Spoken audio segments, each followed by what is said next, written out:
Subscribe करें हमारे YouTube channel साधना gold को और पाएं वीडियो सबसे पहले। और हाँ, बेल आइकन दबाना ना भूलें। गुरुवं गुरुवं गुरुवं गुरुवं शरणं गुरुवं गुरुवं शरणं। नमस्कार दर्शकों, बहुत बहुत स्वागत है आप सभी का हमारे विशेष कार्यक्रम दिशा धाम में और मैं हूं आपके साथ निशा। दर्शकों, दिशा धाम एकमात्र ऐसा कार्यक्रम है जिसके साथ जुड़कर आप अपने जीवन के तमाम कष्टों को दूर कर सकते हैं। अगर आपके जीवन में किसी भी तरह की समस्या चल रही है या फिर आप अपने जीवन में बदलाव लाना चाहते हैं या फिर आप अध्यात्म की ओर अपने कदमों को बढ़ाना चाहते हैं या कोई भी ऐसा प्रश्न आपके जीवन में चल रहा है जिसका उत्तर आपको किसी से नहीं मिल पा रहा, तो आप हमारा ये कार्यक्रम जरूर देखें, क्योंकि इस कार्यक्रम के साथ जुड़कर निश्चित रूप से आपके जीवन में जितनी भी समस्याएं हैं, जो भी परेशानियां हैं, जो भी कष्ट हैं, उसे आप अपने आप से दूर कर सकते हैं। दर्शकों, समय ज़रूर लगता है, लेकिन ये निश्चित है कि अगर आप इस कार्यक्रम को देखते हैं और इस कार्यक्रम से जुड़े रहते हैं तो आप अपने जीवन में यहाँ पर एक अलग ही अनुभूति का एहसास करेंगे, यानी आपके जीवन में बदलाव ज़रूर आएगा। तो चलिए अपने आज के इस विशेष कार्यक्रम को शुरू करते हैं और मिलकर स्वागत करते हैं गुरु माँ तपेश्वरी नंदा जी का। गुरु माँ, बहुत बहुत स्वागत है आपका। तो दर्शकों, अपने आज के इस विशेष कार्यक्रम को हम शुरू करेंगे और आज यहाँ पर मैं प्रश्न पूछना चाहूँगी, क्योंकि एक दर्शक हैं जिन्होंने हमें एक यहाँ पर मैसेज किया है। उनका एक प्रश्न है, मेरठ से हैं वो, उनका नाम मोनू है। उनका ये प्रश्न है गुरु माँ, मैं आज उनका प्रश्न आपसे यहाँ पर पूछ रही हूँ ताकि और भी दर्शकों को आप ये ज्ञान दे सकें। कुंडलिनी शक्ति का अगर हम बात करें तो कुंडलिनी शक्ति को जागृत करके सातों चक्र का भेदन करने के बाद क्या इसी जन्म में मोक्ष की प्राप्ति हो सकती है? देखिए, ये जो प्रश्न है कि कुंडली शक्ति को जागृत करने के बाद सातों चक्रों का भेदन करके इस जन्म में ही मुक्ति की प्राप्ति हो सकती है, कि जरूरी नहीं है कि जो भी कुछ आप साधना कर रहे हैं वो आपकी इसी जन्म की है। आपकी अनेकों जन्मों की साधनाएं हैं। जैसे आपने कुछ % आपकी रह जाती है, वो जब भी आप मनुष्य शरीर में आते हैं, अगर उसकी विस्मृति बनी रहती है तो आप आगे इस यात्रा में चलते हैं, अन्यथा अपने जो दूसरे कर्म होते हैं आप उनमें ही व्यस्त रहते हैं। यहाँ अगर आध्यात्मिक शक्ति की मैं बात करती हूँ, जिसको हम कहते हैं कुंडलनी शक्ति। कुंडलनी शक्ति, आपने जो प्रश्न किया है कि सातों चक्रों का, कुंडलनी शक्ति के बाद सातों चक्रों का भेदन करना ही कुंडलनी शक्ति को जागृत करना है। जब आप सातों चक्रों का भेदन कर लेते हैं और ईड़ा पिंगला नाड़ी का मंथन करके, वो मंथन कैसे होता है कि जब गुरु के द्वारा दी गई दीक्षा से जो आपको मंत्र दिए जाते हैं, मैं दीक्षा की बात करती हूँ, जो हमारे सत्य मार्ग में 108 प्रकार की दीक्षाएं दी जाती हैं। उन्हीं दीक्षाओं में सबसे पहली जो दीक्षा होती है वो गुरु के द्वारा दी जाती है, जिसको हम स्थिर होने के लिए, एकाग्र होने के लिए, अपनी कंसंट्रेशन के लिए जो दीक्षा देते हैं वह दीक्षा कहलाती है। इसके बाद जो आपकी दीक्षा होती है वह आपके जीवन में जो भी कुछ आगे घटना है, क्योंकि यदि आप अध्यात्म के मार्ग पर चल रहे हैं, आप कुछ साधनाओं की तरफ जा रहे हैं, आप जागृति की तरफ जा रहे हैं, अगर अचानक आपके जीवन में कुछ घट जाता है तो वापस आप वही अवस्था में आ जाते हैं जहां से आपकी यात्रा शुरू हुई थी। तो इस यात्रा को पूर्ण करने के लिए जो हमारी भविष्य में घटने वाली जो भी कुछ हमारी समस्याएं कह लो, या जो भी कुछ अच्छा बुरा हमारे जीवन में घटेगा, वह इस 1 महीने के भीतर ही आपको जीवन में घटित हो जाएगा। यहाँ तक कि अगर आपके जीवन में मृत्यु तक का भी योग है कोई भविष्य में, या कोई ऐसा भयानक रोग है जिससे आप अभी अनजान हैं, और जब उसी रोग को आप इस महीने में 1 महीने की दीक्षा में जो घटित होता है, तो आपके अंदर जो भी कोई क्रिया होगी, लेकिन गुरु उसे आपको बड़ी आसानी से उसी समस्या से बाहर निकाल लेगा, चाहे आपका मृत्यु तक का भी योग क्यों ना हो। इसके बाद जो गुरु आपको समय समय पर मंत्र देते हैं, सबसे पहले तो तत्वों को बैलेंस करने के लिए मंत्र दिए जाते हैं, जिसमें अगर हम पहले मंत्र की बात करते हैं, ओम ब्रह्म तत्व अतः, यानी सबसे पहले हम ब्रह्म का ही मंत्र लेते हैं, उसके बाद रुद्रो, फिर ब्रह्मणे, फिर विष्णुवे, ऐसे करते करते हम अनेकों मंत्रों के द्वारा अपने शरीर में ईड़ा और पिंगला जो नाड़ी है उसका मंथन करके दैवी शक्तियों को जागृत करते हैं। अब बात यहाँ है, प्रश्न ये है कि आपने पूछा है कि क्या हम इसी जन्म में, एक ही जन्म में कुंडली शक्ति को जागृत करके मोक्ष को प्राप्त कर सकते हैं। देखिए, यहाँ मैं एक स्पष्ट रूप से कह देती हूँ कि ये जो कुंडली जागरण का प्रोसेस है, ये सबसे पहले तो आपकी गुरु के प्रति जो भक्ति है, गुरु के प्रति जो समर्पण है, उसी के द्वारा आप इस अवस्था तक पहुँच पाते हैं जो आप पाना चाहते हैं।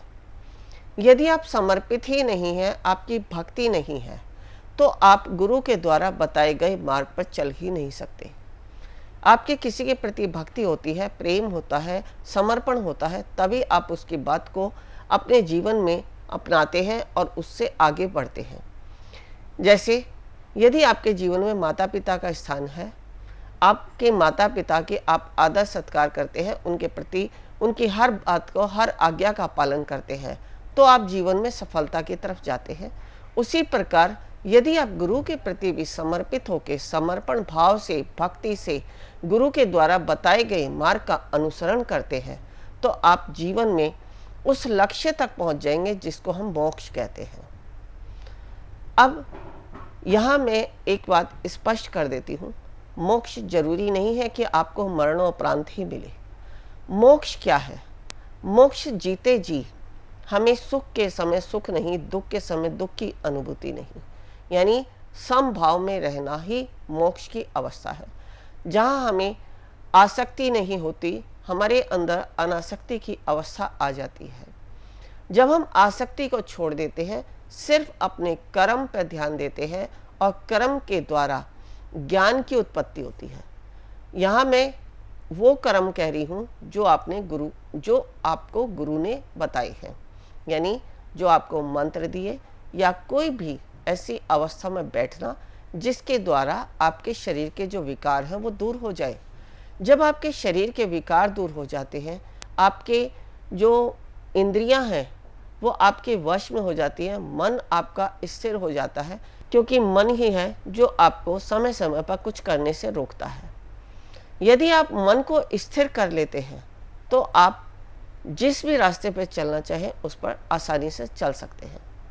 यहाँ मैं मन के लिए आपको बता दूं कि यदि आपने सोचा भी कि मैं कुंडली जागरण के लिए तैयार हूँ और मैं जो है गुरु से दीक्षा लेके या गुरु के बताए हुए मार्ग पर चलकर अपना कुंडली जागरण करूँगा और जो भी कोई गुरु बताएंगे मैं उसका अनुसरण करूँगा, लेकिन जब आप ये सोच लेते हैं तभी आपका मन जो है आपको उन अवस्थाओं से हटाने का कार्य करना शुरू कर देता है।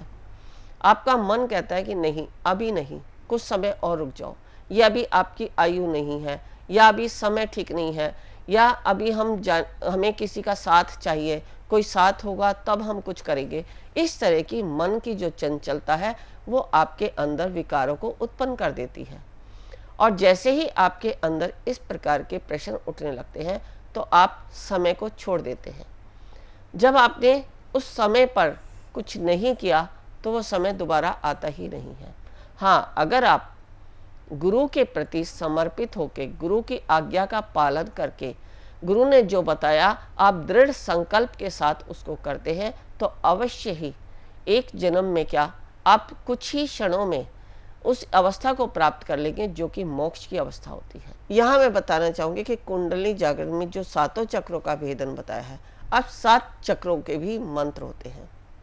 पहले जो हम बताते हैं कि मुद्रा विज्ञान के द्वारा जो मैंने बताया कि गुरु के प्रति समर्पण भाव या गुरु के प्रति भक्ति, या अगर मान लो आप गुरु के समर्पित हो गए तो आपके जो विचार हैं, जो आपका मन उत्पन्न करता है, उनको कैसे कंट्रोल करना है, तो वह सब हमें जो हमारा मुद्रा विज्ञान है, जो कि मैं अनेकों बार बता चुकी हूँ, जो भगवान विष्णु और शंकर के द्वारा जो मुद्राएं हमने अपने 108 प्रकार की मुद्राएं हमारे यहाँ सिखाई जाती हैं, जिनमें से 20 मुद्राएं हैं जो आपके अंदर विचारों को शून्य करने की क्षमता, आपके अंदर समर्पण का भाव लाती है, और दूसरा आपके अंदर बैठने की क्षमता, और तीसरा आप समाधि की अवस्था तक जाने योग्य हो जाते हैं। अब समाधि पर जाने के लिए आपको कैसा होना चाहिए? जैसे आप भगवान को एक खिलता हुआ फूल देते हैं, बासी फूल नहीं देते। आपको पता है कि हम खिला हुआ फूल देंगे तो भगवान प्रसन्न होते हैं। ऐसे ही यदि हम अपने इस शरीर रूपी फूल को भी, पुष्प को भी ऐसा बना लें कि हम एक खिलता हुआ पुष्प जिसमें कोई ना रोग है, ना दोष है, ना काम है, ना क्रोध है, तो वो ही हम अर्पित करते हैं, तब हम समाधि की अवस्था तक जाते हैं। और जैसे ही हम समाधि में बैठते हैं, यदि हम रोजाना प्रतिदिन 7 घंटे अभ्यास करते हैं तो हमारा सातों चक्रों का भेदन हो जाता है और सहस्त्रार से पार हुई जो हमारी कुंडली शक्ति, जो हमारी प्राण ऊर्जा है, वो ऊर्ध्वगामी होकर सहस्त्रार से पार होकर डिवाइन की ऊर्जा से वापस हमारे शरीर में प्रवेश करती है और हमारी कुंडली शक्ति पर स्थापित हो जाती है। और जैसे ही वो स्थापित होती है तो हमारे शरीर में ईड़ा और पिंगला का मंथन होना शुरू हो जाता है। जैसे ही शुरू हुआ वैसे ही दैवी शक्तियाँ हमारी जागृत हो जाती हैं। और दैवी शक्तियाँ जब जागृत होती हैं तो हम उन्हें सिद्धियों की प्राप्ति कहते हैं। सिद्धियाँ क्या है? सिद्धियाँ हमारा तत्व ज्ञान है। जैसे बहुत सारे लोग हैं जो मन ही मन कल्पना करते हैं, मन ही मन मंथन करते हैं, मन ही मन परमात्मा से बातें करते रहते हैं। उनके अपने आप ही मन के विचार से ही सारे सृष्टि की रचना का जो भी कोई मंथन उनके अंदर आता है, वो अपनी वाणी से या दृष्टि से जो है व्यक्तिगत रूप से ब्रह्मांड में छोड़ते हैं, जिससे किसी व्यक्ति का कल्याण होता है। जो कि एक गुरु की अवस्था होती है, वह भी यही अवस्था होती है जो इन सब शक्तियों को प्राप्त करके आपको अपनी ऊर्जा से, अपने व्यक्तित्व से, अपनी ओरा से, अपनी वाणी से, अपनी दृष्टि से, अपने स्पर्श से जो है उन सब की अनुभूति कराते हैं। तो ये जो आपका प्रश्न था कि क्या हम एक ही जन्म में, देखिए ये एक ही जन्म की जो मैं बात करती हूँ, तो आप एक जन्म तो भूल जाएं, आप एक ही क्षण में कर सकते हैं, लेकिन उस अवस्था तक पहुँचना आपको अवश्य होगा। अब मैं ये कहूँ कि आप एक ही जन्म में कर लेंगे, लेकिन आप प्रयास ही नहीं करेंगे, आपके अंदर वो भाव ही नहीं है, तो आप ये संभव कैसे मान सकते हैं कि हम एक ही जन्म में कर लेंगे? सबकी अपनी जो परिवार है, अपना जो समाज है, अपनी जो परिस्थितियां हैं, उनके अनुसार जो है बहुत सारे ऐसे समस्याएं होती हैं जिनके कारण हम बाहर नहीं निकल पाते। यदि आपने इनसे बाहर निकलने का मार्ग खोज लिया तो आप अवश्य ही इसी जन्म में मोक्ष की प्राप्ति कर सकते हैं। जैसे भगवान शिव जो हमेशा मोक्ष की अवस्था में रहते हैं, जिनके लिए कोई ना राग है, ना द्वेष है, ना द्वंद्व है, ना द्वैत है, ना अद्वैत है, सबसे परे है, जो गुणातीत और रूपातीत से परे है, जो समस्त बुराइयों से परे है, जो समस्त ब्रह्मांड को अपनी दृष्टि से ही देखते रहते हैं कि ब्रह्मांड में कब क्या कैसे घटित होना है और क्यों घटित होना है। ऐसी अवस्था आप भी स्वयं प्राप्त कर सकते हैं, लेकिन उसके लिए आवश्यक है एक अच्छे गुरु का चयन और उसके प्रति आपका समर्पण भाव, आपकी भक्ति। यहाँ मैं समर्पण भाव और भक्ति की इसलिए कहती हूँ क्योंकि गुरु आज्ञा ही शिष्य से परम मंगलम। जैसे अगर मैं बात करूँ गुरुओं की, तो जो अपने गुरु की आज्ञा को नहीं मानते उनका जो है बहुत ही जल्दी पतन हो जाता है। आपने देवी देवताओं को भी देखा होगा, समस्त देवी देवता अपने गुरुओं के अधीन रहे हैं। जैसे मैंने अपने पिछले एपिसोड में बताया था कि गुरु कई प्रकार के होते हैं। अगर मैं सिद्ध गुरुओं की बात करूं तो उनमें बृहस्पति गुरु हैं, शुक्राचार्य गुरु हैं। असुरों में भी ऐसी प्रवृत्ति होती है जो अपने गुरु की आज्ञा का पालन करते हैं और उसी के अनुसार युद्ध की नीति अपनाते हैं। तो जब शुक्राचार्य के भी अपने असुरों को भी अगर ज्ञान देते थे, अगर असुर भी अगर अपने गुरु की आज्ञा का पालन नहीं करा तो उनका भी बहुत बार पतन हुआ है। अब मैं देवताओं के गुरु की अगर बात करूं तो बृहस्पति गुरु, जो कि देवता कौन है हमारे? इंद्र। इंद्र देव भी अगर जब जब गुरु की आज्ञा की अवहेलना की तब तक उनका जो है सिंहासन से वो उतरे हैं। उन्हें उस गद्दी का त्याग करना पड़ा जो कि उन्हें प्राप्त हुई थी। आप सभी भागवत सुनते हैं, बहुत सारे वृतांत हैं ऐसे जहां इंद्र को अपना सिंहासन छोड़ना पड़ा, इंद्र को अपने पद का त्याग करना पड़ा, और ऐसे अनेकों इंद्र हुए हैं। जो इस पद को त्याग कर अनेक योनियों में गए हैं, तो ये कहाँ हुआ, कैसे हुआ? क्योंकि उन्होंने अपने गुरु की अवहेलना की, उन्होंने अपने गुरु की आज्ञा को नहीं माना। जैसे एक बार का वृतांत है कि जब इंद्र अपने ऐरावत हाथी पर जा रहे थे तो ऋषि दुर्वासा ने उन्हें एक पुष्पों की माला दी और उन्होंने उस माला का अनादर किया। वह माला हाथी के गले में पहना दी। हाथी ने अपना सिर हिला के उसे पैर नीचे गिरा दी और उसे पैरों से कुचल दिया। यही दृश्य जो है दुर्वासा ऋषि ने देख लिया। यानी उन्होंने जो है एक संत की, एक गुरु की दी हुई माला का आदर नहीं किया और वह एक हाथी के पैर के नीचे कुचली गई। तो यह वृतांत देखते ही दुर्वासा ऋषि ने उसे श्राप दे दिया कि जाओ, तुम्हें गुरु का सानिध्य प्राप्त नहीं होगा, क्योंकि तुम गुरु के द्वारा दी गई वस्तु का अनादर करते हो। जैसे ही इस श्राप से वह श्रापित हुए, तुरंत असुरों ने जो है इस बात का फायदा उठाया और असुरों ने जो है स्वर्गलोक पर हमला कर दिया। तो ये ऐसे भागवत में बहुत सारे वृत्तांत आए हैं कि इंद्र ने जब जब अपने गुरु का के प्रति समर्पण भाव से उनके वचनों की अवहेलना की है, कि बृहस्पति गुरु उन्हें कुछ समझाना चाहते हैं लेकिन वे समझ नहीं पाते हैं, क्योंकि उनके अंदर जो देवता होने का अहंकार आ गया, उसी अहंकार के कारण उनका पतन हुआ है। इसलिए जब हम गुरु के सानिध्य में होते हैं तो हमें गुरु के प्रति ही समर्पित रहना चाहिए, चाहे गुरु हमें राजा से रंक की स्थिति पर लाके क्यों ना बैठा दे। यानी राजा से रंक की स्थिति पर लाके बैठाने ये नहीं है कि आप राजा हैं तो रंक हो जाएंगे। कहने का तात्पर्य यह है कि अगर आप अपने घर में बहुत सारी सुख सुविधाओं से रहते हैं और गुरु के सानिध्य में आके यदि आपको कांटों के आसन पर भी बैठना पड़ जाए तो वो भी आपको बैठना चाहिए। जब आपके अंदर ऐसा भाव होगा तभी आप गुरु से आप कुछ प्राप्त कर पाएंगे, तभी आप कुंडलिनी जागरण की अवस्था में पहुंचेंगे, तभी आप इस मोक्ष की अवस्था तक पहुंच पाएंगे।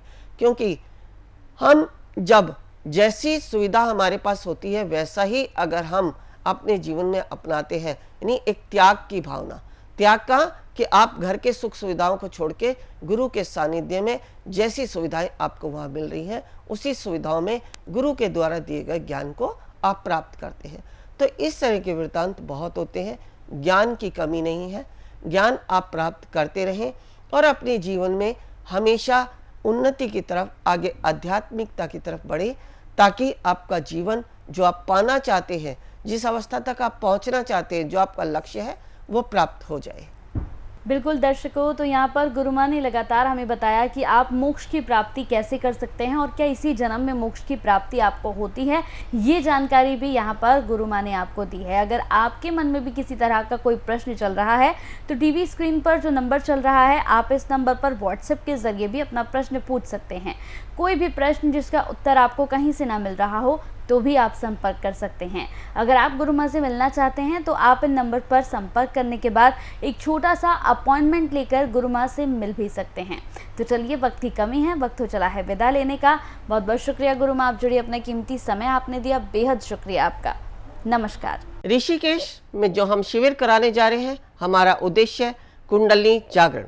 कुंडलिनी जागरण के लिए आवश्यक है ओम को सिद्ध करना, नागपाश खोलना, विचारों से शून्य होना, समर्पण भाव आना, शरीर में बैठने की क्षमता होना, तभी आप प्राप्त कर सकते हैं कुंडलिनी शक्ति को। यदि आप भी चाहते हैं कुंडलिनी शक्ति को पाना तो अवश्य आए हमारे इस शिविर में। गुरु माँ तपेश्वरी जी बढ़ाए एक कदम अध्यात्म की ओर और पाएं स्वस्थ शरीर, संपन्नता व एकाग्रता। गुरु माँ के द्वारा 108 प्रकार की दीक्षाएं प्रदान की जाती हैं, जिन्हें लेकर आप अपने जीवन को सुखों से भर सकते हैं।